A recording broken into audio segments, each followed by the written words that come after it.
어김없이 김준일 시사평론가, 김봉신 메타보이스 이사 두 분 나오셨습니다. 어서 오십시오. 네, 안녕하세요. 네, 반갑습니다.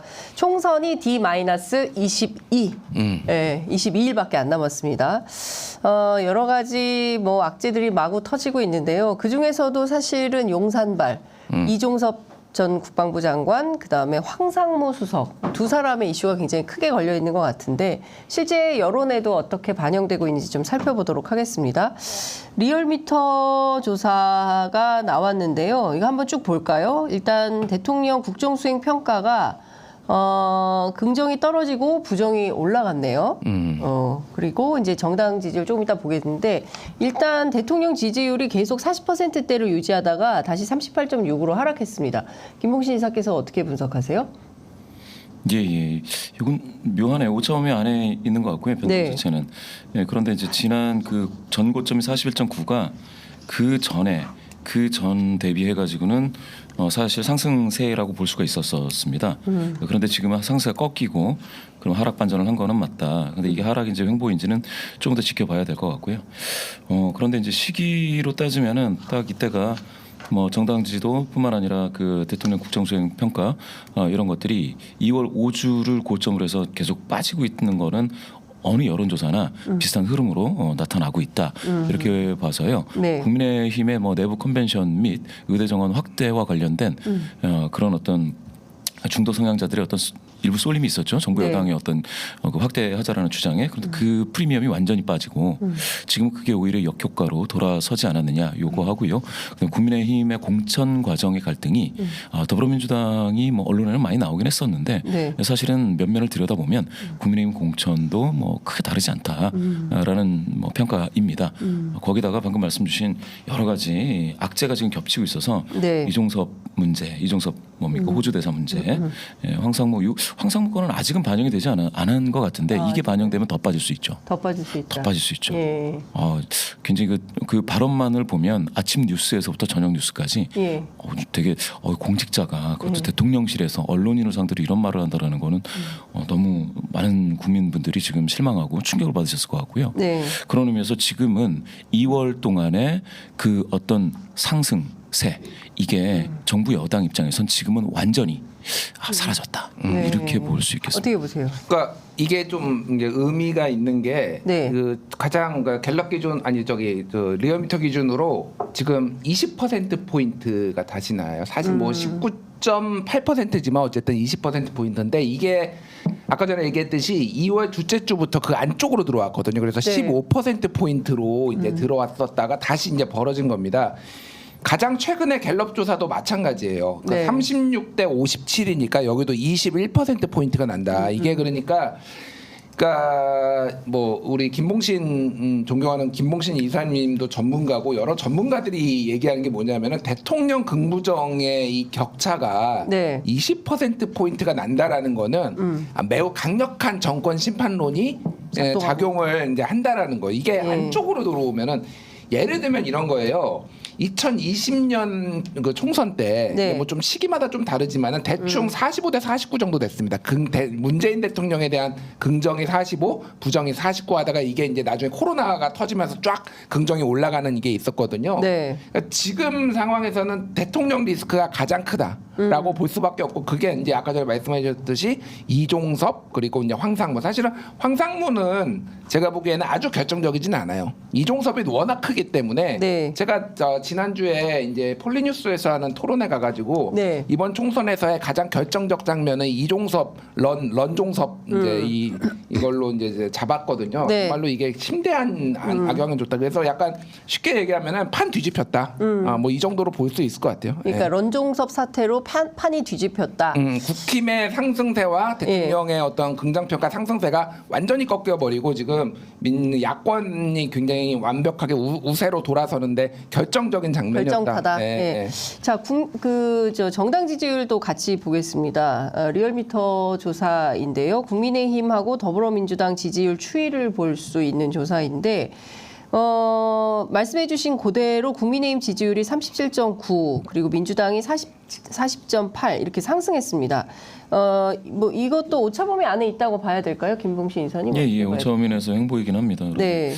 이 리얼미터는 대통령 국정수행 평가와 네. 정당 지지도가 그 베이스가 다릅니다. 그러니까 그 샘플 수가 달라서 이건 아마 1,000명 기준일 것 같고 1,000명. 예. 1,000명일 때 국민의힘이 지금 가파르게 빠지고 있는 것처럼 보이는데요. 2월 네. 5주에서 예. 3월 2주까지로 보시면 2주 동안 확 빠진 걸로 보이지 않습니까? 네네. 그런데 저 격차가 이제 8.8이라서 대략적으로 따지면 5.2 이내에 있기는 할 것 같아요. 그래서 지금 한 번 더 빠져야 5.2를 벗어난 하락세다 이렇게 볼 텐데. 아 다음 주까지 봐야 된다. 예. 그 지금은 이게 1,000명 중에 국민의힘 지지자 중에 뭐 이렇게 따지는 거니까 네. 아직은 5.2 이내지만 상대적으로 민주당의 흐름과는 많이 좀 다르다. 그러니까 2월 5주에 민주당과 격차가 좀 있이 예. 좀 국민의힘이 위에 있었지 않습니까? 네, 46.7이면 예. 이것도 이제 5.5미를 벗어난 격차였죠. 1,000명이니까 예.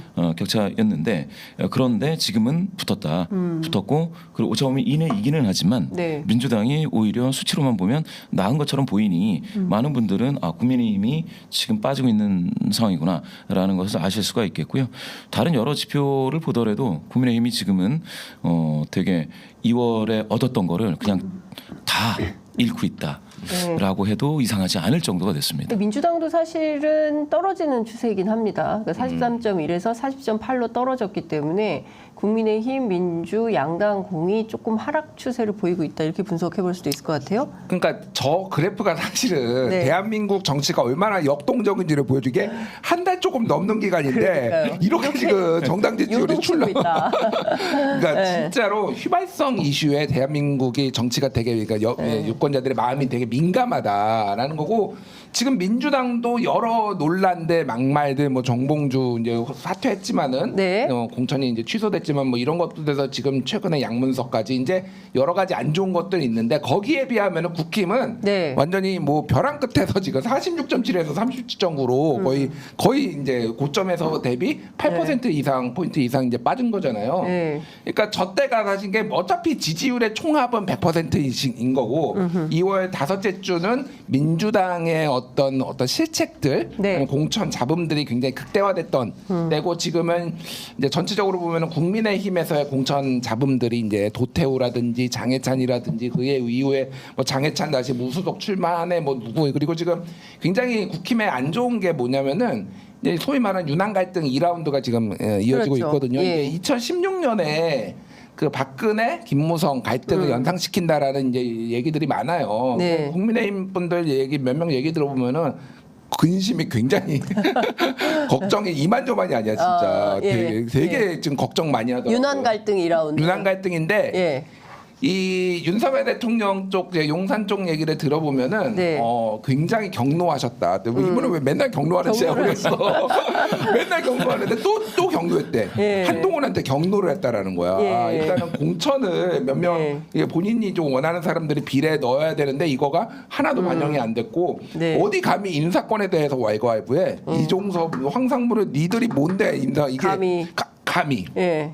경로하셨다고. 예, 그래서 예. 이게 좀 쉽게 풀리지 않으면은 이 하락 추세가 좀 더 이어질 수도 있겠다. 국힘의 하락 추세가. 예. 네. 그러니까 지금 뭐 이제 몇 가지 포인트가 있는데 첫 번째는 그래서 윤한 갈등 제2라운드가 펼쳐져서 최후의 승자는 누가 될 것이냐, 윤이냐 한이냐 이제 이런 게 있고 일단 대통령실의 기운을 뭐 저도 어제 그 장성철 소장이랑 같이 방송을 했는데 대통령실의 한 뭐 수석 비서관이 정치인 아무개한테 직접 전화해가지고 지금 대노하셨다, 경노하셨다, 당신들 이렇게 하면 안 된다라고 직접 진화에 나섰다는 거예요. 그러니까 이런 얘기들이 이제 시중에 막 돌고 있다, 이런 정보들이. 근데 이제 대통령이 경로는 할 수 있지만 경로했다 그래서 수석시켜가지고 시켰는지 아니면 자발적인지는 알 수 없지만 정치인들한테 전화해서 대통령의 어떤 기운을 전달하면서 이 분위기를 반전시키려고 하는 이것도 사실은 좀 납득하기는 어려운 처사가 아닌가 싶긴 한데 여튼 상황은 매우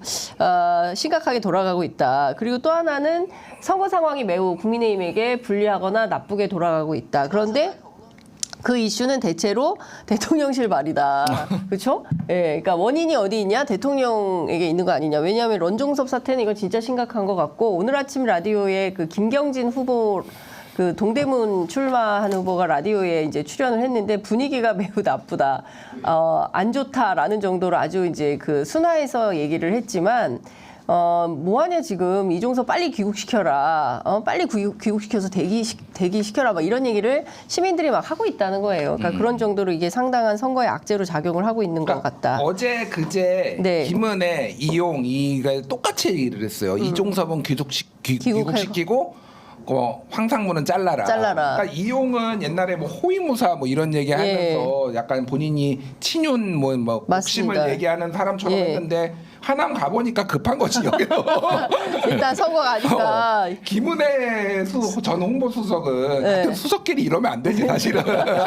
본인도 급한 거야 지금. 네. 난리가 났다. 네. 민심 들어보니까. 예, 그러니까 예. 지금 뭐 이게 지금 예. 국힘의 전체적인 전반적인 기류라고 보시면 될 것 그렇죠. 같아요. 그러니까 막상 현장에서 선거를 뛰어보니 이거 큰일 났다. 이거 선거 안 되겠다. 망하겠다. 완전히 그 오늘 김경진 후보는 이러다 선거 폭망한다 이런 얘기까지 하니까 현장을 뛰고 있는 후보들은 굉장히 절박한 거예요. 이 상황이. 김경진 후보의 후원회장이 김행입니다. 참고로 숨기고 있어 지금 김행이 후원회장이라는 걸. 숨기고 있어요? 한때는 좀 받아야 되니까. 아니 근데 그분은 왜 중간에 라디오가 막 예? 아니 나는 김행 뭐 그분에 대해서 평가는 하지 않겠는데 비례 공천을 이틀 앞두고 왜 진중권하고 싸워가지고 거기에서 댓글이 8,000개 달렸어 그 한판 승부 거기에. 야 진짜 엄청 이분은 뜨거워. 정부적 감각이 너무 떨어진다 김행은. 예. 하여간 뭐 그 남의 방송이라서 길게 얘기하지는 않도록 하겠습니다. 제가 이것 좀 여쭤볼게요. 사실 이제 선거에서 제일 중요한 게 캐스팅 보트, 특히 이제 중도층이라고 하는 분들의 이제 선택인 것인데요. 최근 조사를 보니까 3월 첫째 주하고 3월 둘째 주 조사를 보면 중도층에서도 대통령 직무 수행 평가가 변화가 있습니다. 잘하고 있다가 이제 그 첫째 주에는 38이었는데 24로 떨어졌어요. 그리고 잘못하고 있다가 53이었는데 68로 늘어났습니다. 이 중도층의 민심 변화, 이건 어떻게 읽고 계신가요? 근데 이제 이게 중도에서 14%포인트 떨어지고 네. 긍정률이요. 그다음에 네. 부정률은 15%포인트 올랐는데 이게 둘 다 오차 범위를 넘는 큰 폭의 변화거든요. 그리고 사실은 2월 내내 대통령 긍정률하고 네. 국민의힘 지지도를 올려주는데 상방 압력으로 이렇게 떠받쳐주던 힘이 중도에서 나왔습니다. 중도에서 이제 밀어주면 네. 그것 때문에 이제 조금 올라간 건데 그게 의대 정원 확대 요 이슈 때문이었죠. 네. 이슈 프리미엄을 뭐 정부 여당이 다 가져갔으니까. 그런데 이게요. 엄청 빠진 거예요 지금. 이게 이 빠지는 정도가 네. 그냥 깜짝 놀랄 정도로 중도에서 완전히 돌아섰습니다. 그런데 중도가 완전히 돌아섰다. 이 같은 조사에서 저거를 물어봤거든요. 의대 정원 확대 이슈와 관련해서 네 가지 문항으로 물어보게 됩니다.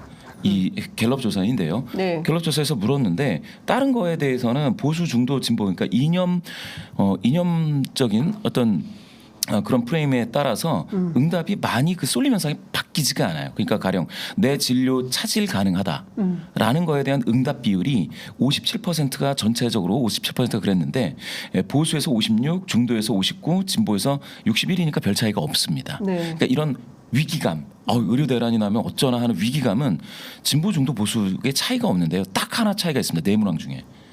정부가 잘하고 있느냐 잘못하고 있느냐. 네네. 그랬을 때는 보수 성향이신 분들은 55%가 잘하고 있다고 그랬거든요. 네. 진보 성향이신 분들은 66%가 잘못하고 있다고 했는데 네. 그러면 중도는 네. 원래 중도가 이 이슈에 대해서는 보수 성향이신 분들하고 이 분포비가 이쪽으로 쏠림 현상이 좀 더 있었어요. 네. 그런데 잘하고 있냐 잘못하고 있냐 물었더니 이제는 잘못하고 있다가 54예요. 54. 그러니까 진보 성향이신 분들의 분포 쪽하고 같이 흘러가고 있어요 중도가. 그러면서 대통령 직무수행에 잘하고 있다라는 긍정률이 무려 14%포인트가 확 빠져요. 이런 현상은 지금 네. 그러면 대통령 직무에 대해서 중도 성향이신 분들이 공포감, 의료 대란에 대한 공포감이 잘못하고 있다라는 책임론으로 이어지고 있고요. 네. 거기에 따라서 대통령 긍정률은 쭉 빠졌다.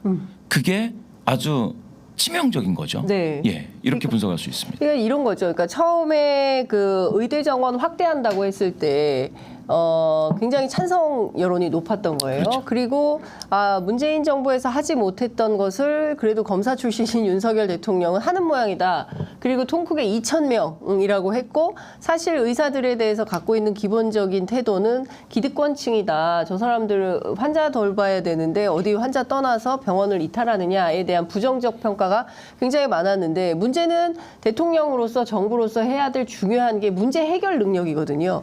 그래서 더 이상 의료 공백이 생기지 않도록 하는 어떤 보완을 해야 되는데 그런 내용이 없이 그냥 흘러가니까 이것에 대해서 또 좋은 점수를 줄 수 없는 이런 판단이 아닌가 싶은데 어떻게 보세요? 그러니까 한 달이 넘었어요 지금. 네. 의료 대란이 이제 일어난 지 한 달이 넘었다고 본다면은 네. 국민들 입장에서는 참을 만큼 참은 거죠. 한 달 정도면 해결을 해야지. 네. 이게 이제 여론이 굉장히 강하고 말씀하셨다시피 왜 2,000명이야? 라는 거에 사람들이 의구심을 푼 그러니까 그렇죠. 의사들 되게 싫고 사실은 의사들이 예전에 전공의 전임의 교수 예전에 의학분업 때도 똑같은 패턴으로 이제 네. 사직서 내고 이러면서 완강하게 저항을 했으니까 네. 그거에 대해서 정부를 지지를 하는 것 이런 것들은 여론이 분명히 있었어. 그게 아까 전에 대통령 국정수행 지지율이 계속 오르났던 건데 다 반영이 됐어요 이미. 네. 선반영이 다 된 상황이고 지금은 너의 이제 해결 능력을 보여줘라는 건데 아직도 2,000명이라는 숫자를 고집하는 것에 대해서 보수 언론에서도 계속 지적을 하고 있거든요. 2,000명도 포기해라. 왜 이렇게 고집부리냐 2,000명. 네. 그거를 이제 위기 관리 능력에 대해서 조금 뭐 이제 의구심을 품는다라는 근데 거고. 2,000명을 해서 도대체 어디다 어떻게 보낼 건지에 대해서 그때 대한민국 국민들이 뉴스를 굉장히 꼼꼼히 보는 분들이에요. 그리고 논리적인 개연성이나 타당성이 있을 때 지지로 가는 성향이 있어요. 그런데 이제 덮어놓고 2,000명을 얘기를 하는데 그래서 2,000명을 뽑아서 어디다 어떻게 할지에 대해서 구체적인 데이터가 그래서 공개가 안 되니까. 의사들은 이제 400명, 500명까지는 늘릴 네, 수 있겠다까지 있다. 나왔거든. 결국은 문재인이 옳았다. 2020년에 그때 했어야 됐다. 400명 늘렸어야 되는데 그때 의사들이 사실은 이게 좀 후과를 맞고 있다. 저는 그 그렇죠. 생각도 들어요. 예. 근데 어쨌든 이제는 능력을 보여줘야 된다. 아까 전에 긍정 평가에서도 의사 이제 증원 문제에 네. 굉장히 많이 빠졌거든요. 그렇죠. 그런 걸 보면은 이제는 조금 예. 뭐 이제 안 좋은 것들이 한꺼번에 지금 밀려오고 있다 이렇게 보면 될 것 같습니다. 그렇죠. 그러니까 그 사실 윤석열 정부는 출범 초부터 지속적으로 사실상 이제 이번 총선을 대비해서 굉장히 많은 준비를 해왔는데 결과가 어떻게 나타날지 결국은 윤석열 정부에 대해서 긍정평가보다는 부정평가가 앞서는 여론조사가 잡히고 있다. 잠시 뭐 40%를 넘는 뭐 이런 현상은 있었지만 이제 3월 들어서면서 다시 심판론이 거세지고 있다. 그 중에 하나가 물가 아닌가 싶어요. 윤석열 대통령의 어제 뭐 특단의 조치를 취하겠다 하면서 뭐 양재동에 있는 하나로마트에도 직접 가고 본인도 이제 사과 좋아해서 매일 아침 하나씩 먹는다. 그래서 이 사과값 안정과 뭐 여러 가지 과일 문제에 대해서 특단의 조치를 내리겠다라고 얘기를 했는데 물가가 내려가면 지지율이 올라갈까요? 어떻게 보십니까? 올라가죠. 올라간. 예. 예. 근데 지금은 묘하게 네. 그 대통령 그 갤럽 조사에서 부정평가 이유로 경제 민생 물가가 1위는 맞거든요. 네. 그래서 1위 많이 차지했는데 외교 문제로 이게 뭐 파열음이 들리고 네. 뭐 논란이 있고 네. 뭐 잘못하고 이거 빼면은 경제 민생 물가가 상당히 계속해서 위에 있습니다. 네. 상위에 랭크되어 있고 이게 이제 1등인데 1위인데 그런데 생각보다 높은 비율은 아닌 거예요. 지금 16이니까 네. 이게 세지면 40까지 올라가거든요. 그런데 지금은 그래서 제가 봤을 때 네. 여당이나 이쪽에서도 물가 문제에 대해서 약간 좀 어떻게 할 수도 없지만 그다지 위기 의식이 없는 것 같아요. 이 부분에. 그런데 이게 심하게 터지면은 갑작스럽게 선거에 큰 영향이 있을 수가 있죠. 지금 이제 3월 달이라 학생들이 이제 학교 가고 네. 뭐 그런데 돈을 많이 써야 되지 않겠습니까? 네. 또 그리고 연말정산 시즌이고 뭐 이런 거 저런 거 따지면 네. 아무래도 민감한 시기는 맞는데 거기다 이제 확 번지지는 않고 있으면서 네. 잠복되어 있는 굉장히 민심이 이제 아까 뭐 경로라고 했는데 네. 사실 민심이 경로하는 게 더 무섭죠. 맞죠. 예, 네. 예. 그래서 거기에 불을 지를 수 있는 가장 큰 발화점은 바로 물가는 맞습니다. 아니 솔직히 말하면 저는 주부기 때문에 일주일에 한 번씩 마트를 갑니다. 장바구니 물가에 진짜 화가 많이 나거든요. 살 게 없어요. 너무 비싸가지고 그 이제 포도도 샤인머스켓 같은 게 뭐 2송이 담아놓고 놓고 뭐 2만 8천 부자네. 이거 먹으면 부자야. 부유층이야. 샤인머스켓 이런 부유층이나 먹는다고. 아니, 못 샀어요. 샤인머스켓을 못 사고. 예, 그러니까 지금 뭐 귤 같은 거는 아예 뭐 아주 소량 포장해서 나오는 정도고 사과도 그렇고 이제 대통령이 어제 가서 뭐 어쨌든 중요한 건 농축산물 가격 안정자금 1,500원을 그 투입을 한다고 하는데 이게 만약에 반영이 된다면 여론은 상당히 출렁일 수 있다. 이제 이렇게 보시는 거고 우리 저 김준일 기자는 어떻게 보세요? 그렇게 단기간에 확 빠지기 쉽지 않아요. 근데 물가라는 게 네. 왜냐하면 시차가 걸립니다. 사실은 이거를 하려고 했으면은 진작했어요. 정무적인 감각이 있었으면 한 달 전에 있었어야 돼요. 네. 그때부터 높다고 난리가 났고 맞아요. 보수 언론에서 동아일보에서 오죽하면 일면에 사과를 그려놨겠어요. 아니 일제히 다 썼어요. 다 예, 썼지. 예. 막 사과 하나에 뭐 예. 10,000원이네 막. 그러니까 맞아요. 사실은 한참 전에 들어갔어야 되는데 지금 뭐를 하더라도 시차가 걸리기 때문에 총선 전까지는 떨어지기 힘들다라는 거고. 네. 이게 저는 지금 그 갤럽 기준으로 이 서울의 민심 변화가 굉장히 민감하다. 아. 무슨 얘기냐면 대통령 긍부정 평가를 제가 말씀을 드리면은 네. 지난주에 그러니까 정확하게 지지난주죠. 3월 첫째 주에 발표된 거 서울이 긍정이 43, 부정이 53이에요. 서울. 예. 그런데 이번 주에는 그러니까 지난 금요일이죠. 예. 한 주 뒤에는 긍정이 31, 부정이 64. 서울이 서울이. 그리고 국힘 지지율이 예. 42% 찍었다가 30으로 떨어졌어요. 12%나 11%포인트. 하락했어요. 그러니까 서울이 예. 이렇게 확 돌아선 게 지금 그거거든요. 네. 그러니까 서울이 예전보다 네. 상대적으로 보수화가 됐어요. 맞아요. 그러니까 예. 경기도 쪽으로 많이 빠져나가. 그래서 사실 국민의힘이 해볼 만하다라고 했는데 서울의 사람들이 이런 민생 이슈에 굉장히 좀 반응을 했다라는 거고 네. 이렇게 되면은 한강 벨트가 다 무너집니다. 국힘 입장에서 보면은 지금 네. 비상이 걸렸다라는 게 거기도 여의도 연구소에서 돌려볼 거 아니에요. 그렇겠죠. 예. 지금 국힘 쪽 얘기 들어보면은 거기 다 밀린다라는 거의 다 밀린다 지금. 한강 벨트에서. 한강 벨트가 지금 예. 그게 2주 전만 하더라도 분위기가 좋아서 네. 지난번에 이제 40대 8이었거든요. 네. 그러니까 그때 41대 8. 41대 그러니까 8석을 국민의힘이 가져갔는데 우리 10석까지 더 가져올 수 있겠다라는 18개. 게 18개 이번에 예, 목표였어요. 그게. 네, 예. 근데 지금은 이건 뭐 한두 석도 가져오기 힘들겠다. 약간 그러니까 이런 8+1, 2도 어렵겠다. 예, 그러니까 그런- 10개가 어렵겠다. 지금 당장 선거 투표를 하면은 한다면. 한두 개도 한강벨트에서 가져오기 힘들겠다라는 게 지금 그래서 서울이 지금 격전지였는데 일방적으로 지금 야당 우세로 넘어가고 예. 있는 분위기 지금. 그렇군요. 그래서 그런지 오늘 한동훈 위원장이 어디를 가냐? 한강벨트를 갑니다. 예, 한동훈 위원장이 오늘 실제로 뭐 쭉 한강벨트를 쭉 돌아다닌다고 하는데요. 동작구, 서대문, 마포, 남성 사계시장에서 뭐 이렇게 인왕시장, 경의선 숲길 방문 이런 게 이제 예정이 돼 있다고 하는데 실제로 한동훈 위원장의 방문으로 인해서 다시 돌아간 민심이 돌아올지는 좀 지켜봐야 될 것 같습니다. 대통령이 바나나, 오렌지뿐만 아니라 파인애플, 망고, 체리 이런 그 해외 농산물 뭐 신속하게 공급을 하겠다고 하는데요. 중요한 거는 이제 바나나가 사람들은 제일 싸긴 해 지금. 바나나, 오렌지 이 두 바나나, 가지 오렌지 없으면은 우리 과일 못 과일 못 먹어. 먹어. 김봉신 이사는 주로 뭐 사서 드세요? 저희 어머니께서는 방울토마토를 방울토마토도 요새 비싸요. 농사지어서 먹는 사람 꽤 있어요 요즘. 네, 우리 방울토마토도 어머니 되게- 농사지어서 먹어 지금. 야, 엄마가 농사 짓는다, 서울에서. 자, 이 참 그렇습니다. 어쨌든 지금 물가 문제, 그 다음에 이종섭 장관 문제,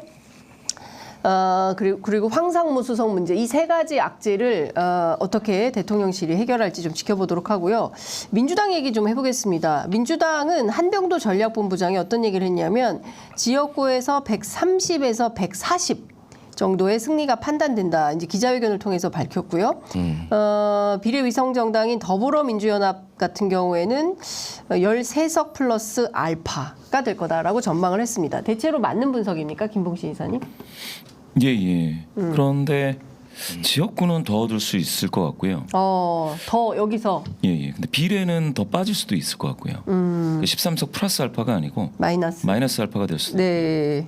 지금 더불어민주연합 그러니까 민주연합이 예. 조국혁신당에 비해서 뭐 이게 심상치가 않습니다. 그래서 민주연합은 더 분발을 해야 될 것 같고요. 네. 그래서 지금 13석 아마 13석 대 12석 이런 정도. 그러니까 민주계열 비례정당 합이 네. 조금 늘어난 건 맞는데 예, 민주연합이 거기서 아주 큰 포지션을 차지하기는 좀 어렵지 않느냐 네. 이렇게 좀 보이고요. 네. 지역구는 아까 우리 김준일 평론가님 잘 말씀 주셨는데 서울이 네. 그 서울에서 격전지 같은 데 있지 않습니까? 그 격전지를 대부분 보면 그 양당 모두 얼굴이 바뀐 그러니까 현역도 이제 물갈이 되고 뭐 이렇게 다시 온 이런 데가 격전지가 돼버리거나 했는데 네. 그런 데에서 보면은 아까 그 이슈들의 영향이 너무 크고 그래서 정말로 국민의힘이 정말 아주 간신히 이길 것 같은 곳들도 지금은 과연 이길까 이렇게 돼버렸습니다. 네. 그런 의미에서 본다면 앞으로 이 추세가 그대로 가면은요. 네. 국민의힘이 생각했던 것만큼 격전지에서 네. 얻어갈 수가 없고요. 더군다나 어디입니까? 낙동강 벨트 거기도 네. 문제가 있어요. 거기에 민주당은 다 현역이고 자기가 이제 갈던 밭을 계속 가는 거고 네. 새로 오신 분들이 뭐 중진 현역 재배치라고 해가지고 했던 거지 않습니까? 예, 예. 뭐 격전지 가서 더 잘 싸우라라고 했는데 예. 보내놓고서는 지원이 없는 건지 어쩐지 거기 가서 되게 고전을 면치 못하는 경우가 있습니다. 예. 결국 그러면은 중진 현역 재배치가 뱅가드가 돼서 잘 싸우라가 아니고 그냥 뭐랄까 은퇴의 길을 이제 주는 것처럼 돼버려서 예. 지금 그쪽이 되게 흔들려요. 그러면은 낙동강 벨트가? 그렇죠. 예. 낙동강 쪽에서 부울경에서 최대가 어디냐면 양산을이지 않습니까? 예, 예, 예. 거기도 보면 두 후보님들이 이제 엎작뒤치락 하잖아요. 예. 양산을이 김태호, 김태호, 김두관이고. 김두관. 김태호. 예. 근데 이것도 지금 이렇게 그 대통령실 발 네. 거기서 이제 뭐 한동훈 위원장님은 계속 뭐 끄고 다닌다고 하지만 안 꺼질 것 같아요.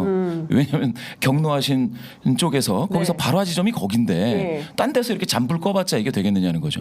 발화 지점이 대통령실이고 네. 거기서 심판론이 나오고 네. 거기서 다 나오지 않습니까? 부정평가가. 네. 그런 상황이면 아마 제 생각엔 130, 140이라고 한병도 전략본부장이 이야기한 요게 네. 그냥 보수적으로 판단한 것이 일단 돼버릴 수도 있고 이것보다 훨씬 더 많을 수 있다. 조금 더 얻는다고 해도 예. 이상하지 않은 상황이 돼버렸어요 지금. 예. 이거는 진짜 3월 기준인데 네. 문제는 3월 중순이 넘어가면은요 이게 고착화됩니다 본선으로. 그러니까요. 저 서정욱 변호사가 사실은 그 대통령실에 정통한 사람인데 거기는 예. 진짜야 찐이야 찐. 찐윤이야. 찐윤이야 거기는. 그 정통한 분인데 이분이 뭐라고 얘기를 했냐면 라디오 방송에 출연해가지고 그 장해찬 후보가 어제 무소속 출마 기자회견했잖아요. 이게 윤석열 대통령의 뜻이다라고 얘기를 했어요. 그러니까 대통령이 탈당해서 너 무소속으로 출마해라고 해서 출마를 했다고 한다면 그리고 살아 돌아서 국민의힘으로 입당을 해라. 물론 한동훈 위원장은 절대로 그런 일은 없다라고 얘기를 했어요. 무소속 출마한다고 해서 다시 당으로 받아주거나 이런 일은 없다. 한동훈 위원장이 비대위원장에 이어서 당대표까지 할지는 잘 모르겠지만 한동훈 위원장은 분명히 이런 태도를 밝혔습니다. 근데 대통령이 뜻이라는 게 이제 서정욱 변호사의 주장이에요. 그럼 뭐냐? 이거 자체가 이제 교란적 상황이다. 유난 갈등 시즌 2 이게 이제 계속되고 있는 건가? 공천 과정에서 이제 이런 의심을 해볼 수 있고 이제 중요한 포인트는 그러면 이런 위험 속에서도 민주당이 130에서 140 플러스 알파를 할 수 있다는 거고 어떻게 보세요, 우리 김준일 평론가는? 일단은 그 서정욱 변호사 같은 경우에는 진짜로 네. 다이렉트로 뭐 본인이 맨날 얘기하고 다녀요. 내가 대통령하고 술을 먹었네, 뭘 했네. 저도 그래서 들었어요. 아주 솔직해. 네. 진짜 투명한 양반이야, 대통령이 일단. 뭐라고 얘기를 했네. 한동훈 위원장을 향해서 뭐 다 들었습니다. 경무한 얘기까지 예, 다 했는데 저희가 네. 심각하게 보는 거는 만에 하나 장해찬한테 예. 무소속 나가라고 했다라는 거는 이건 엄청난 해당 행위예요. 아니 상식적으로. 그렇죠. 해당 행위죠. 1호당원 아닙니까? 1호당원? 아니 그러니까 그거를 무소속으로 나가라고 한다고 이거를. 예, 예. 아니 그러다가 이제 국민의힘 입장에서는 저쪽 민주당이 당선되면 어떻게 하려고 이거를. 그러니까.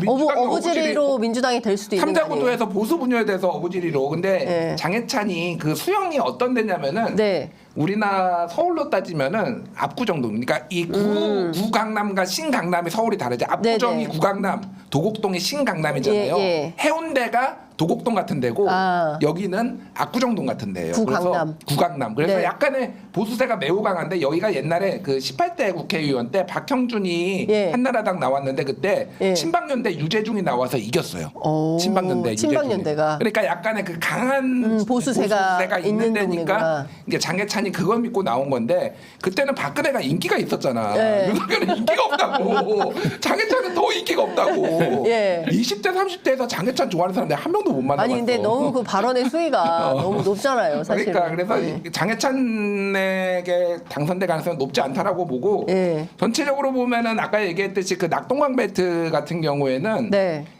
그 조직이 잘 가동이 안 된다는 얘기들이 있어요. 그러니까 예를 들면은 조혜진 후보가 이제 김해을이었나 맞아요. 이쪽으로 가려고 왔을 했는데 때 못 오게 했잖아요. 반발하고 난리가 났었거든요. 그렇죠. 이게 예. 심리적 반발감들이 있는 겁니다. 이게 그러니까 지금 정권 심판론도 이렇게 센데 조직이 제대로 가동이 안 되면은 이게 네. 굉장히 어렵거든요. 그나마 엎치락뒤치락 하는 데가 김태호, 김두관 여기고 나머지는 꽤 좀 벌어져 있어요. 지금 예, 예. 수치들을 보면은. 네. 그래서 이게 낙동강 벨트를 탈환하겠다라는 국민의 힘은 현재로서는 오히려 좀 어려워지고 한두 석 더 뺏길 수도 있겠다. 그러니까 네, 예. 어부지리로 그러니까 민주당이 한두 석 가져갈 수도 있는 분인 것 같아요. 지금. 네. 투표율 좀 보겠습니다. 이해찬 선대위원장이 무슨 얘기를 했냐면 반드시 65%를 넘겨야 민주당이 이긴다. 그러니까 투표율이 65% 이하가 되면 조금 어려울 수도 있다. 이제 이런 판단인 것 같은데 투표율은 어떻게 될까요? 어떻게 전망하십니까? 65%. 좀 높이 잡지. 너무 너무 높게 잡았나? 예. 근데 지금 분위기에서는 55%여도 민주당이 안 질 것 같아요. 아, 55%만 해도 민주당이 앉을 것 예. 같다. 왜냐하면 아니 남아 있는 이슈를 다 끄집어내서 이렇게 돌려봐도 예. 여당한테 굉장히 악재들은 되게 많고 예. 그리고 그 여당 쪽 인물들이 수도권 네. 쪽에서 힘을 못 쓰는 것 같아요. 인물 경쟁력이 없다. 없어요. 그러니까 네. 이 정도면은 꽤 해볼 만한 사람이네 해도 가면은 정당 지지도 정도 먹고 더 이상 자기 이 인물로서 승부하는 네, 네, 네. 끌어오는 표가 없어요. 최소한 10에서 15% 이상은 인물 그렇죠. 경쟁력으로 자기, 좀 가져와야 가져와야 돼. 되는데. 못 가져와요. 한 네. 30 미루고 있어요. 그래서 제가 봤을 때 네. 우리 저 평론가님 잘 말씀 주셨는데 네. 아니 윤석열 대통령하고 친하다고 하는 거는 그냥 이거는 후광 효과가 아닙니다. 예, 그냥 뭐 완전히 역광이죠, 역광. 네. 예. 윤석열 대통령하고 친하다고 뭐 친윤이다 이런 분들 중에 네. 격전지에서 잘 되는 분이 없는 것 같아요. 제 느낌상. 예, 예. 전혀 없어요. 그렇구나. 총선 투표율은 네. 이거는 이해찬 대표가 좀 독려하기 위해서 했는데 캠페인성 발언이다. 쉽게 얘기를 하면 이거예요. 2020년에 네. 민주당이 180석 가져갔을 때가 66.2였거든요. 65라는 거는 아, 66점이 170석에 170석 쉽게 얘기하면 민주당 네. 170석이야. 그래서 이거를 65가 안 되면 민주당이 질 수 있다라는 약간 너무 네. 과장해서 말씀하신 거고. 예. 2016년에 네. 이제 그때 123대 122 해서 네, 한석 예, 민주당이 예. 이기고 국민의당이 38석을 가져가지고 지역구가 25석이었거든요. 네. 사실은 그때 분열이 안 됐으면 민주당이 좀 많이 이기는 거였잖아요. 그때 투표율이 58%였어요. 58. 그러니까 예. 쉽게 얘기를 하면은 50% 후반대만 되더라도 민주당이 여유 있게 이기는. 근데 다만 2012년에는 54.2%였어요. 네, 투표율이. 네, 네, 이때는 국힘이 그러니까 지금의 이제 새누리당이죠. 전신 새누리당이 152, 네. 민주당이 127. 그러니까 그때는 근데 박근혜 효과가 매우 강했다라고 보면 되고. 네. 그러니까 사실은 50% 중반 아래로 떨어지면은 민주당이 어렵고. 네. 그리고 그 이상이면은 웬만하면 민주당이 이기는데 저는 이번에 60% 초반대 봅니다. 아, 투표율을. 네, 60% 예. 초반대. 예. 네. 66보 지난번 66보다는 좀 떨어질 것 같아요. 사실 네. 그거는 예를 들면 2000년 이후로 가장 높은 수치예요. 그러니까 그래서 그때는 약간 탄핵과 막 이런 걸로 정치 효능감이 매우 떨어졌는데 이번에는 20대 투표율이 많이 떨어질 것 같아요. 왜냐하면 20대. 국회의원은 이제 전략적으로 윤석열을 찍었는데 지금 20대들 최상병 사건 이런 거 보면은 이거 내일 갔거든요. 그렇죠. 예. 찍을 이유가 없는 거야. 예. 이준석도 게다가 떨어져 나갔어. 예. 근데 민주당도 딱히 마음에 안 들고 그렇다고 조국혁신당도 뭐이 본인들 공정 이슈 입장에서는. 본인들 입장에서 보면은 여기는 그냥 지지율이 나오거든요. 그런 보면은 20대 투표율이 많이 떨어질 것 같아요. 그래서 상대적으로 보면 한 60% 초반대 정도 저는 보고 있습니다. 아, 네. 그러니까 왜냐하면 다른 것은 다 차치하더라도 세대별 변수에서 20대가 투표장으로 적극적으로 결합할지 그 점은 어떻게 보세요?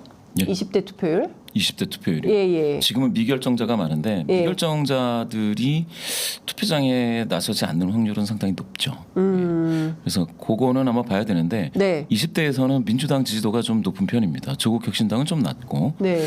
그렇게 따지면은 20대에서 투표를 더 한다면 민주당한테는 도움이 되겠죠.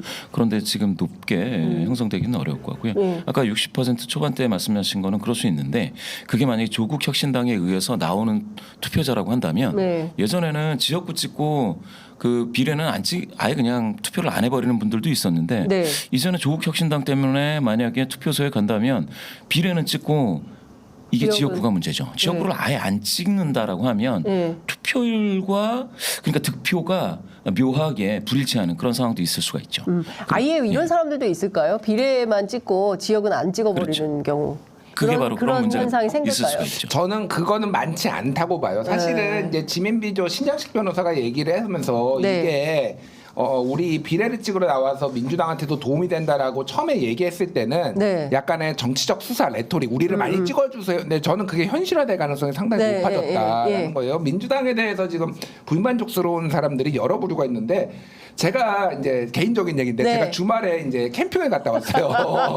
사촌들하고 네. 주기적으로 캠핑을 합니다. 오. 경기도 남부 쪽으로 이제 가서 네, 그쪽에 네. 사는 분들 뭐 그냥 저 충청도나 경기도 남부 쪽에 사시는 분들이 있어서 거기서 친척들하고 사이가 좋네요. 최근에 좋아졌어요. 근데 내가 깜짝 놀랐던 게 이게 제가 막내니까 네. 저보다 다 나이가 많으니까 다 50대 중반이나 50대 초중반 뭐 이런 분들이에요. 예, 다 예. 저는 이분들이 지민비조가 여럿이 나왔어. 근데 이유가 예, 극과 제각각이에요? 극이야. 예. 하나는 검찰 개혁을 더 잘할 것 같아서 지민비조 하겠다라는 사람과 한쪽은 민주당 공천하는 꼴이 너무 꼴 보기 싫어서 지민비조 하겠다라는 거야. 사실 이게 보통은 이게 약간 이유가 이렇게 결합하지 않거든요. 네, 한정당으로. 네. 왜냐하면 예. 다른 결이에요. 예, 이게. 예. 근데 이게 이상하게 겹쳤어. 이게 심상치 않구나 지민비조가. 그래서 예, 이게 예. 조금 전체적으로 보면 이게 잠깐의 돌풍으로 끝날 것 같지 않아요. 태풍이다. 지금. 오늘 좀 이따 저희가 뭐 미디어 토마토 조사 보겠지만 태풍이다. 제목이 태풍이더라고. 조국 혁신당 태풍. 돌풍을 넘어 태풍으로 이렇게 제목을 뽑았던데 일단 민주당 얘기 조금 더 해볼게요. 그 양문석 후보 문제로 굉장히 좀 시끌시끌한데 어제 뭐 양문석 후보가 실제로 노무현 대통령 그 묘소에 참배도 했지만 권양숙 여사는 만나지 못하고 돌아왔습니다. 관련해서 홍익표 원내대표는 도덕성 점수 최하점에도 공관위를 통과했다. 이 얘기를 하면서 임혁백 위원장 책임론을 꺼내들기도 했습니다. 이 문제가 계속 갈까요? 어떻게 보십니까? 김봉신 이사님? 글쎄요. 그러니까 이게 양문석 그 후보 이분이 발언이 수위가 높았던 건 맞는 것 같고요. 네. 그런데 이제 이 도덕성 문제의 그 기준점을 네. 그러니까 뭘로 잡느냐에 따라서 조금 다른데 이게 그러니까 유권자 모독, 국민 모독이냐, 네. 다른 정치인들에 대한 모독이냐 이걸 좀 따져야 될 텐데요. 아까 장해찬 후보 그분 말씀 주셨는데 그렇게 됐을 때는 국민 모독이 되는 거지 않습니까? 그 발언이. 네. 근데 이제 양문석 이분의 발언은 국민 모독은 아니고 자당 소속의 유력 정치인 배출했던 대통령에 대해서 이제 비판적인 네. 아주 그것도 매국노 발언도 나왔다고 하니까 네, 매국노, 네. 불량품 예. 나왔죠. 굉장히 센 발언을 한 거는 맞는데 네. 그런데 사실은 그게 국민 모독은 아니다라는 점에서 결이 좀 다르고요. 내용이 좀 다르고 네. 또 한 부분은 당시에 보면 노무현 대통령 시절에 같은 당에 있는 사람들도 굉장히 노무현 대통령을 심하게 비난하는 경우가 있었습니다. 몇 가지 네. 이슈인데요. 일단은 자비 참전. 예, 참전을 했는데 네. 미국이 참전하라고 했는데 예, 우리 돈으로 청년들을 보냈다 해서 기억하실 겁니다. 노무현 대통령, 고 노무현 전 대통령님이 네. 그 군인들이 너무 이제 안타까우니까 가가지고 막 순방길에 찾아가서 막 예. 격려하고 이랬는데 그 문제로 진보 성향의 단체라든지 네. 많은 사람들이 엄청나게 비난을 해요 노무현 대통령을. 그랬던 적이 또 있었고 또 누굽니까 당시에 박근혜 네. 전 대통령 당시에는 이제 대표죠. 이끌고 있던 그 야당의 네, 보수 한나라당. 야당의 대연정을 제안을 했다가 아주 심한 비난에 휩싸였죠. 저는 그렇게 따진다면 양문석 네. 이 분의 그 당시 그 비난이 그런 용어로 쓰면 당연히 안 되지만 그렇다고 해가지고 국민 모독도 아니고 그럼 다른 정치인에 대한 압박성 발언이라고 하는 측면에서는 조금 달리 해석할 부분도 있기는 하겠다라는 정도로 생각을 합니다. 네, 어떻게 보세요? 저는 이게 민주당의 말씀하셨다시피 이제 내부의 어떤 문제 성격이 강하기 때문에 민주당의 지지율이 막 확 출렁이거나 그러지는 않은데 아까 전에 말씀드렸듯이 조국 혁신당으로 민주당 지지자 이동하는데 큰 역할을 하겠다라고 생각이 듭니다. 왜 그러냐면 어쨌든 네. 양문석의 문제는 사실 노무현을 비판한 것도 있지만 그 거친 언행에 있어요. 네. 최근에 이제 뭐 오늘자 한국일보 보면은 뭐 개쓰레기네 벌레들이네 막 이런 것도 본인이 SNS에 엄청 써놨거든요. 바퀴벌레 뭐 이런. 그러니까 이게 톤앤 매너의 문제입니다. 근데 이제 조국 혁신당 같은 경우에는 상당히 뭐가 있냐면은 메시지는 선명한데 톤앤 매너가 되게 좋아요. 그러니까 이게 자극적인 언어를 쓰지 않아요. 이분들은 그러니까 사실 이런 게 이제 양문석 그리고 노무현을 저렇게 세게 저런 막말을 해가면서 했던 사람을 지금 민주당이 지킨다고? 네. 이러면은 이동하는 거죠. 그러면은 이제 그래서 이게 사실은 양문석 문제가 비례에는 심각한 영향을 줄 수 있어요. 제가 보기에는. 네. 그러니까 앞으로 좀 봐야 될 것 같아요. 어떻게 판단할지. 그러니까 더불어민주연합이냐, 조국혁신당이냐, 이제 비례 투표에 있어서 사람들이 어떤 쪽에 더 손을 들어줄지 거기에는 영향을 상당히 미칠 수 있다. 왜냐하면 이제 품격과 관련된 문제를 그리고 사실 지역구에서도 좋은 영향은 아니죠. 그렇게 막말성 발언을 너무 세게 하시는 분들은 그 자기 표를 많이 깎아먹게 되는 것은 맞습니다. 이재명 대표가 양문석 후보에 대해서 책임을 물을지는 국민들이 판단하겠다. 판단에 맡겨야 된다라는 입장을 밝혔는데요. 이 관련해서도 그러면 정봉주 의원도 그 판단에 맡겼어야 되는 거 아니냐, 형평에 맞는 조치냐, 이제 이런 비판도 있습니다. 이건 어떻게 봐야 될까요? 그렇죠. 그런 부분에 대해서는 제 생각에는 네. 그러니까 이재명 대표 그러니까 말을 안 해도 될 타이밍에 말을 하시는 것도 있는 것 같아요. 차라리 말을 하지 말았어야 되는 것도 있지 않느냐. 네. 왜냐하면 또 노무현 전 대통령을 좋아하시는 분들도 많거든요. 어쨌든 그게 이제 정치적인 논쟁거리 되더라도 네. 선거 시기에는 발언을 차라리 안 하는 게 표에는 도움이 되는 경우도 많다. 네. 예, 그렇게 봅니다. 어떻게 보세요? 저는 약간 이중적대라고 봐요, 사실은. 이게 양문석이 뭐라고, 솔직히. 솔직히 양문석이 뭔데 이렇게 해야 되나. 그러니까 근데 여기서 밀리면은 또 다른 거 또 나오고 그러면은 계속 밀릴 것 같다라는 선을 긋는 것 같아요, 이재명 대표가. 그렇기는 한데. 네. 저는 사실 이제 양문석 후보 뭐 장점도 있지만은 이게 거친 언행이 두고두고 좀 문제가 될 수도 있을 것 같아요. 그리고 여기 만에 하나 이제 네. 민주당이 여기서 이것 때문에 지면은 이건 대표가 책임져야 되는 문제거든요. 공천에 대해서 그렇죠. 사실상. 그래서 예. 저는 뭐 교체하는 게 맞지 않나 개인적으로 그렇게 봅니다. 뭐 양문석 빼고 민주당에 사람이 없습니까, 솔직히? 예, 뭐 얼마나 많은 사람이 있는데 이게 그리고 아까 얘기했듯이 민주당의 비례에는 좀 많은 영향을 줄 거예요. 그러니까 노무현 소위 말해서 친문으로 이어지는 이쪽의 어떤 그 지지자들은 상당히 좀 약간 정서적으로 좀 받아들이기 힘들어하더라고요. 그러니까. 네. 어쨌든 뭐 지켜보도록 하겠습니다. 또 하나가 이제 강북을 경선인데요. 오늘 발표됩니다. 박용진 의원 어제 광주로 갔어요. 서울 강북을인데 광주로 갔어요. 호남으로 가가지고. 본인이 이제 이런 얘기를 해요. 왜 내가 광주에 와가지고 지지 호소를 해야 되는지 모르겠다. 뭐 이러면서 현수막에 호남의 아들 박용진을 지켜주세요라고 했습니다. 조수진 변호사가 지금 전략 경선을 하게 된 분인데 이분이 부산 출생의 대구에서 크고 경북대 출신이다. 이걸 그러니까.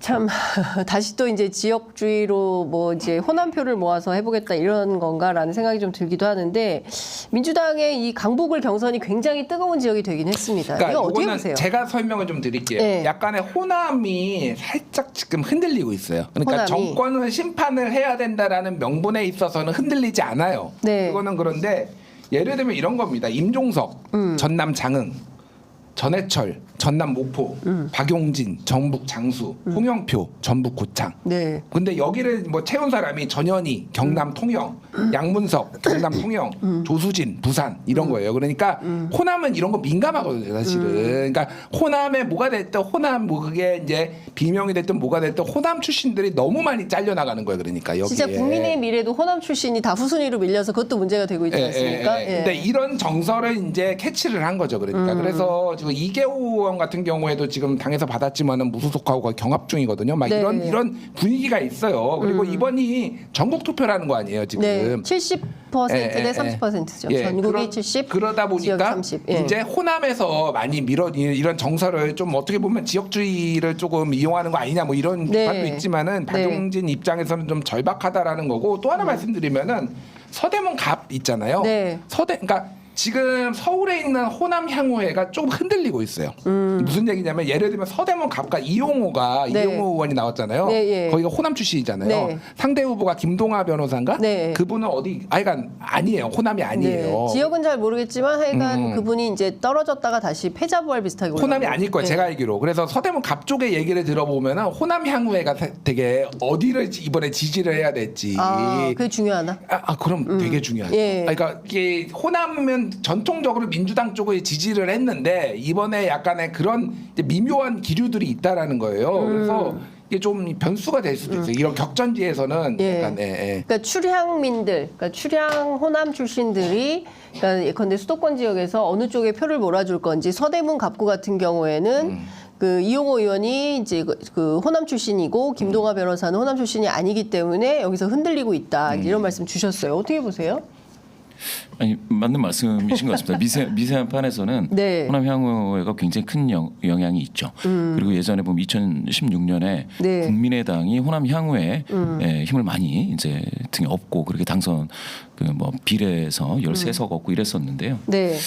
근데 박용진 의원 요 문제로 돌아가면 광주에 갔다고 해가지고 표를 많이 얻기는 좀 쉽지가 않습니다. 지금 분위기는. 그래서 저는 도대체 민주당이 왜 이런 거를 하는지 사실 잘 이해를 못 하겠습니다. 그러니까 저도 좀 이해는 안 돼요. 예. 그러니까 이게 경선이 그러니까 이렇게까지 해야 되는 이유인지 아니, 왜 민주당이 전국 당원 투표를 해? 솔직히 나는 진짜 이해 안 된다. 그냥 한국에서 하면 되잖아. 그래도 마이너스 30에 예. 우수진 플러스 25. 예. 그러니까 박용진이 싫은 건 알겠는데 이렇게까지 해야 되나 진짜. 그러니까 박용진 이분도 그렇고 예. 당도 그렇고 예. 이 결과뻔이 글쎄요. 저는 박용진 이분도 이게 일종의 자해성인데 예. 이렇게 하지 않아도 될 일을 이렇게 전국판을 만들어서 이렇게 어떻게 보면 피철철 흘리는 이런 공천 과정을 국민들께 보여주는 게 이게 도대체 무슨 득이 의미가 있는지 있냐. 예.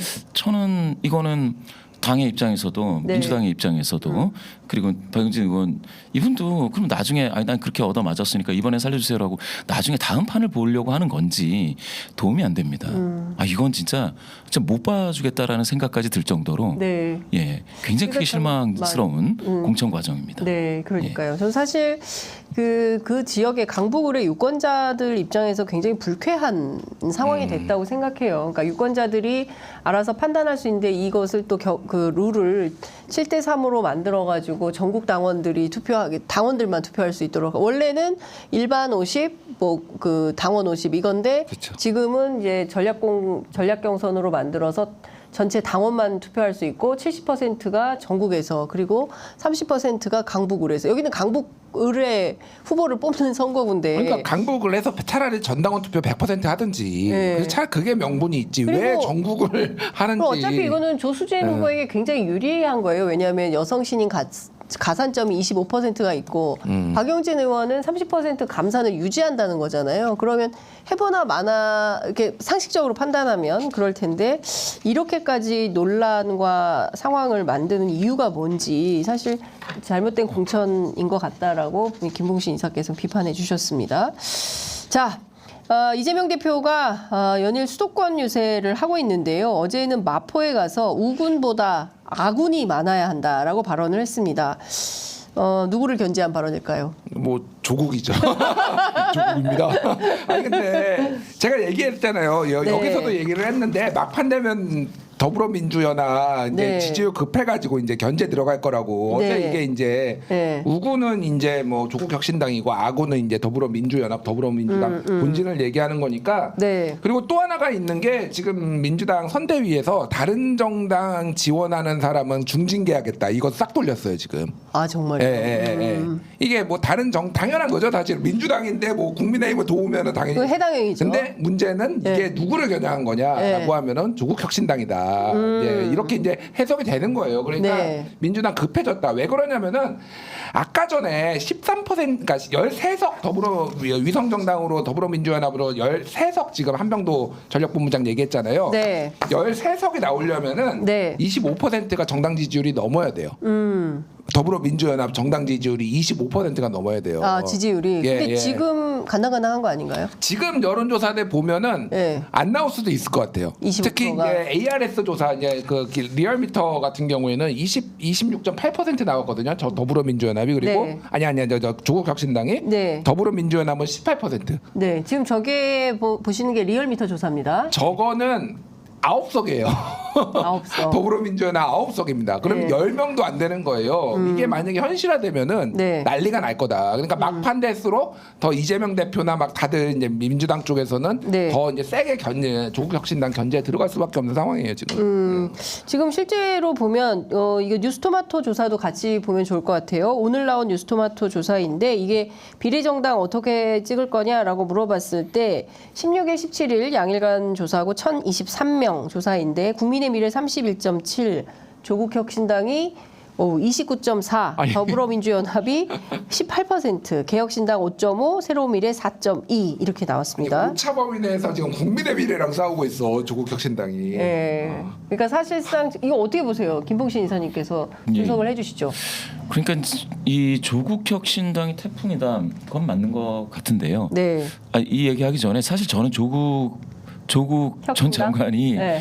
혁신당을 만들기 전에 조국 전 장관이 정치권에 이렇게 들어오면 예. 중도 성향자 중에서 이제 하락하고 그래서 더불어민주당에도 악영향이 있을 거다라고 분석을 이렇게 하셨죠. 분석을 한번 했는데 틀렸습니다. 제가 예. 시청자 여러분께 죄송스럽고요. 예, 분석이 아니 어제 저희 프로그램에 조국혁신당 조국 예. 대표 나왔는데 예. 한 명만 그 사실을 인정했다고 한 게 바로 김봉신 이사였군요. 예, 저는 제 분석이 좀 예, 잘못된 거를 틀렸다. 인정을 하고 예. 죄송스럽고요. 예. 굉장한 힘이죠. 이렇게 밀어올리는 거는 굉장한 힘이고 그런데 그 반대편에 있는 그러니까 반대편이라는 게 조국혁신당이 이제 타겟팅하려고 하는 쪽이 아닌 뭐라고 해야 될까요? 과거로 따지면 열린민주당이 더불어시민당한테 자매정당이라고 했듯이 네. 저 더불어민주연합이 문제인데 이게 연합이 화학적 결합이 되는지가 그러니까 지지자들이 그 자신이 없는 것 같아요. 어떤 공통의 가치를 추구하고 그래서 같은 비전을 향해서 내가 같이 뛰어야겠다 이런 마음을 불러일으키는데 지금 더불어민주연합이 실패하고 있다. 네. 그러니까 뭐냐면은 지금 계속해서 파열음이 있었지 않습니까? 네. 중간중간. 그럼 그거를 잘 모르고 공천을 서로들 하다가 네. 그냥 물리적으로만 결합하려고 했었던 건가?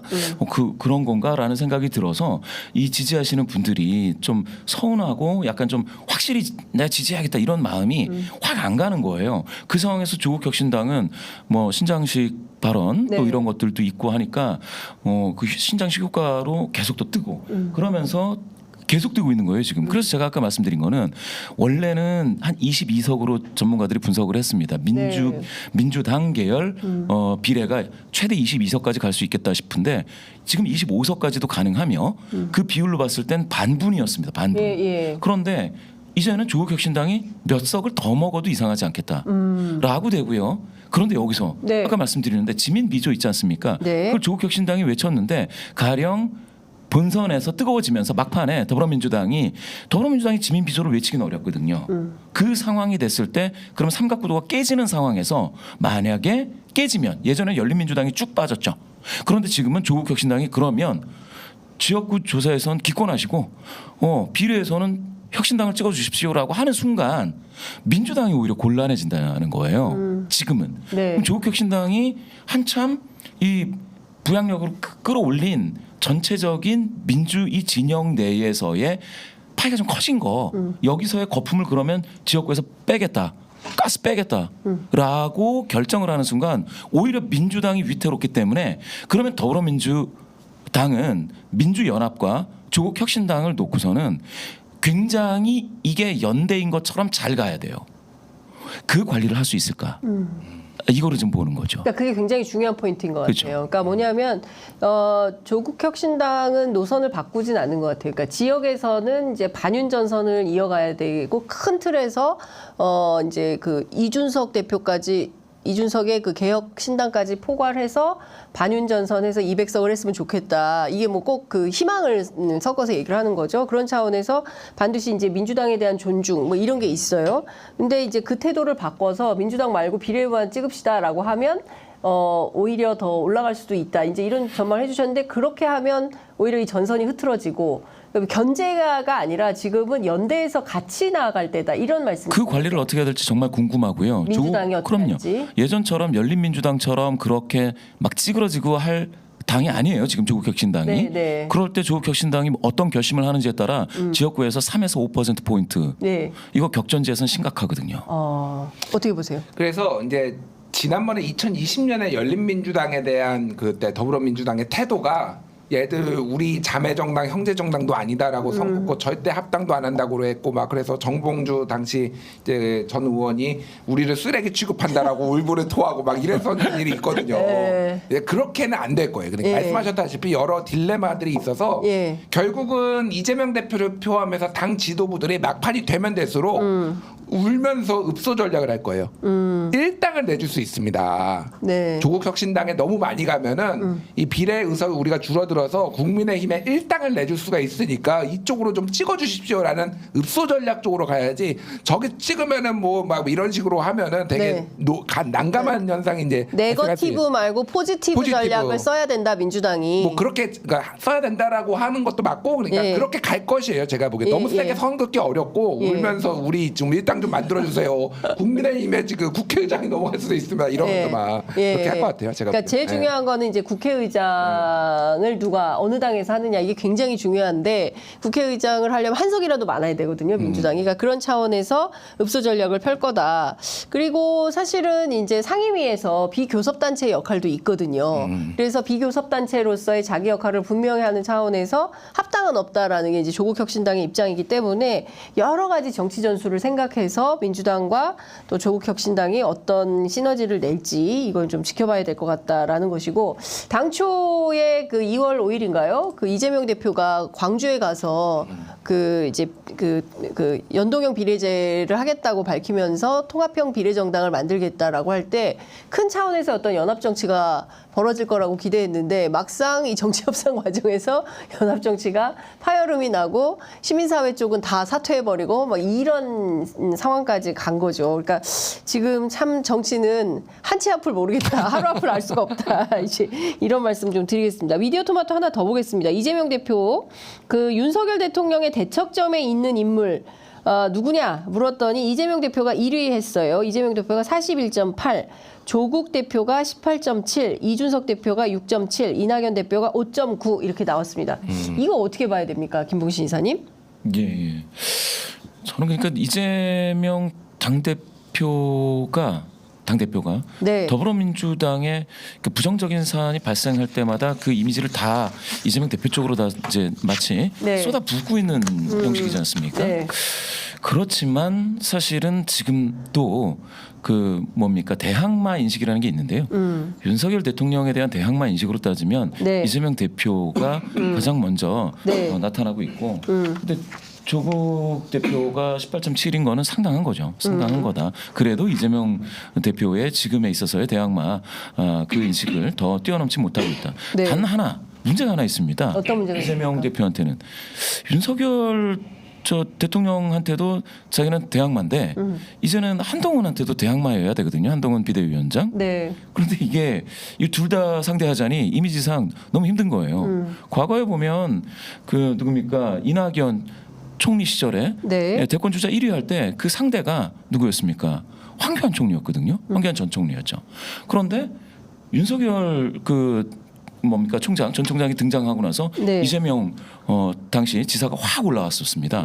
지금처럼 만약에 한동훈 비대위원장이 미래 권력이 됐을 때 이재명 당대표가 대항마 인식에서 같이 이렇게 결합돼서 나타나지 않게 되면 네. 나중에 저 수치는 뒤바뀔 수 있죠. 다른 사람으로 대체될 수 있죠. 네. 그래서 한동훈 비대위원장의 상대는 누구냐라고 했을 때 뭐 이탄희도 언급이 됐었고요. 지금 뭐 그러면 조국 전 장관 네. 혁신당 대표도 언급이 될 법하고요. 그러면 저거는 지금은 이렇다 치지만 네. 나중에 어떻게 될지는 또 가봐야 된다. 총선 이후를 가봐야 된다. 총선 이후를 봐야 예. 된다. 제가 이것 좀 시간이 없어서 이것 좀 여쭤보겠습니다. 이준석 대표가 바보들아 문제는 대통령이야. 이종섭 황상무 두 사람을 두고 이제 본 건데요. 경기도 화성을 여기만 이제 지역별로 여론조사를 돌린 겁니다. 경인일보, 인천일보가 조사를 한길리서치를 통해서 조사를 했는데요. 일단 국회의원 지역구 선거 조사는 공영훈 더불어민주당 후보가 46.2, 이준석 개혁신당 후보가 23.1, 한정민 국민의힘 후보가 20.1 이렇게 나왔고요. 비례대표는 누구 찍을 거냐 이렇게 바로 봤더니 조국 혁신당이 34.7로 1위입니다. 그리고 국민의 미래가 20.6, 그리고 더불어민주연합이 20.5, 거의 뭐 동률이라고 볼 수가 있겠죠. 그런데 개혁신당이 10.0밖에 안 나왔어요. 녹색정의 1.4, 새로미래 2.4 이렇게 나와 있습니다. 이 현상은 어떻게 분석을 해야 될까요? 일단 제가 말씀드릴게요. 네. 이준석 대표가 첫 여론조사에 그러니까 20%가 넘느냐 안 넘느냐가 되게 중요했어요. 네. 왜냐면은 10%대가 나오면은 거의 가망이 없는데 그나마 희망의 불씨는 있다라는 건데 여기가 지난 2020년에 이원우 의원이 65% 받는 데거든요. 네. 그러니까 민주당 강세 지역이에요. 기본적으로. 초강세 지역. 예. 그러니까 거기에서 한 20% 포인트 빠져가지고 그게 이준석한테 갔다 이렇게 보시면 될 것 같아요. 그러니까 네. 대충. 그러니까 왜냐면 그 정도잖아요. 이기려면은 이준석이 이기려면은 국힘하고 단일화해야 된다 지금. 할 수가 있겠느냐. 단일화해도 공영 후보가 앞서는 거 아닙니까? 그 오차 범위 내로 네. 엎치락뒤치락이니까 이제 네. 할 수 있겠느냐라는 거고 네. 여기가 평균 연령 34세라고 하는데 그 얘기가 30대가 많이 산다는 얘기가 아니에요. 30대도 많이 살지만은 60대 이상의 노인들이 적게 산다는 얘기입니다. 그 얘기인즉슨 뭐냐면은 조국혁신당이 34.7%로 1위 했어요. 여기 왜냐면은 조국혁신당의 가장 열정적 지지자는 40대, 50대거든요. 네. 여기에 40대, 50대가 많이 산다라는 거고 그게 30대도 많이 살지만은 민주당 지지세가 강한 이유 중에 하나인 네, 거예요. 네. 그래서 제가 저번에도 말씀드렸지만은 뭐 반 농담이었지만은 민주당 지지 여성하고 빨리 결혼 발표를 해라. 민주당 지지표를 가져오지 않으면은 이준석은 희망이 없어요. 희망이 이게. 없다. 어렵다. 예. 지금으로 따지면 네. 저 정당 있지 않습니까? 네, 비례대표 네, 네. 정당 투표를 보면 이준석 대표가 이기려면 네. 조국 혁신당하고 연대하는 방법밖에 없어요. 국민의힘하고 단일화해도 져요. 그렇죠. 국민의힘하고 단일화해도 진다. 지금 수치만으로 보면 근데 그 조국혁신당하고 절대 제가 뭐 어떻게 그러니까요. 한번 기획을 해보려고 그랬는데 절대 안 만나려고 딜레마죠, 딜레마. 조국혁신당하고는 절대 우리는 안 만나요. 막 이렇게 얘기를 하더라고요. 그래서 사실 이게 있고, 10시가 넘었는데 요것만 하나 여쭤볼게요. 이철규 사무총장의 이 인재위원장인데요. 사실 윤석열 대통령 복심으로도 불리죠. 국민의힘 위성정당인 국민의 미래 비례대표 명단이 발표가 됐는데 당을 위해 헌신해온 분들에 대한 배려를 찾아보기 힘들다. 이렇게 주장을 했습니다. 그 비례 명단은 볼 수 있을까요? 못 보나? 그건 안 되나요? 어쨌든 보면 최보윤 한국장애인 고용공단 인권경영위원, 박충건 현대제철연구원 탈북공학도입니다. 뭐 중등등 있는데, 자, 왜 이런 발언을 했을까요? 복심이잖아요. 복심. 네. 네. 경로하셨대요.